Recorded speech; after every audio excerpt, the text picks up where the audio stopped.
বিসমিল্লাহির রহমানির রহিম। প্রিয় দেশবাসী, আসসালামু আলাইকুম।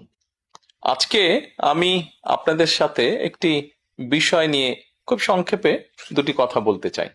যে বিষয়টি সমাজের প্রত্যেকটি শ্রেণী পেশার মানুষকে স্পর্শ করে। যে বিষয়টি কি সেটি সেটি হচ্ছে আমাদের পরিবেশ।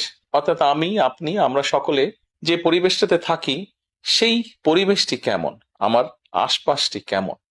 আপনারা নিশ্চয়ই অধিকাংশ ক্ষেত্রে খেয়াল করে দেখেছেন, আমরা ঢাকা শহরের যে কোনো রাস্তাঘাটই হোক, যে কোনো এলাকাই হোক, যে কোনো জেলা শহরের এলাকাই হোক, রাস্তাঘাট হোক, এমনকি উপজেলা পর্যায়েও ক্ষেত্র বিশেষে বিভিন্ন গ্রামগঞ্জেও আমরা দেখেছি যে যেখানে বাজার ঘাট বা রাস্তা চলাচলে বেশি, সেই জায়গাগুলোতে চারিদিকে একটা জিনিস খুব পরিষ্কারভাবে চোখে পড়ে, যেটি আমরা যখন ছোট ছিলাম, আজকে থেকে 40 বছর আগে, 30 বছর আগে দৃশ্যটা এমন ছিল না, কিন্তু বর্তমানে দৃশ্যটা এইরকম। সেটা কেমন?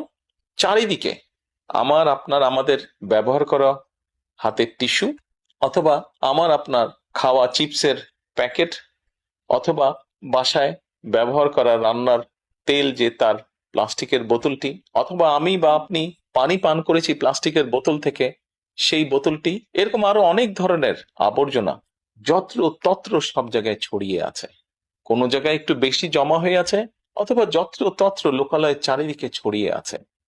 চিন্তা করে দেখুন তো, আপনার ঘরে, যে ঘরটিতে আপনি থাকেন, যে বাসাটিতে আপনি থাকেন, যদি চারিদিকে এমন টিস্যু ছড়িয়ে থাকতো, যদি চারিদিকে এমন আবর্জনা ছড়িয়ে থাকতো, আপনার কাছে কি ভালো লাগতো দেখতে? নিশ্চয়ই না, আমাদের কারো কথাই ভালো লাগতো না।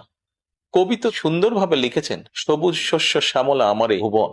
তো আসুন না, আমরা কেন আমাদের পরিবেশটাকে সুন্দর করতে পারবো না? বাংলাদেশের অধিকাংশ মানুষই পায়ে হেঁটে চলে, অথবা রিকশায় যায়, অথবা বাসে চলাচল করে। এই মানুষগুলো যখন রাস্তা পার হয়, বিভিন্ন জায়গায় যখন আবর্জনা জমে থাকে, ময়লা থাকে, এই মানুষগুলোর কিন্তু অনেক কষ্ট হয়, বিভিন্ন জায়গায় অনেক দুর্গন্ধ হয় আবর্জনা জমে থাকে। তবে আমরা যদি সকলে মিলে একটু সচেতন হই, আমরা যদি নিজেরা সচেতন হই, যত্রতত্র যদি আমাদের ব্যবহারকৃত আবর্জনাগুলো যদি যত্রতত্র আমরা না ফেলে দিই, আমরা যদি একটি নির্দিষ্ট জায়গায় এই আবর্জনাকে জমা করি এবং নির্দিষ্ট উপায়ে যদি এটাকে পরে ধ্বংস করি, তাহলে যেমন আমাদের পরিবেশটি ভালো থাকবে, ঠিক একইভাবে আমরা আমাদের পরিবেশটাকে সুন্দরভাবে রাখতে পারবো। দেখুন, অনেক জায়গায় আমি দেখেছি, গত কয়েক মাসে যখন আমি দেশের বিভিন্ন জায়গায় গিয়েছি, হয়তো কোনো একটি পুকুরের পাশ দিয়ে যাচ্ছি, দেখেছি পুকুরের ভিতরে বিভিন্ন রকম ময়লা স্তূপ হয়ে পড়ে আছে, অথবা পুকুর পাড়ে বিভিন্ন ময়লা স্তূপ হয়ে পড়ে আছে। অথচ একসময় কিন্তু এই পুকুর পাড়ে মানুষ বিকেলে বসতো, গল্প করত, পরিবার পরিজন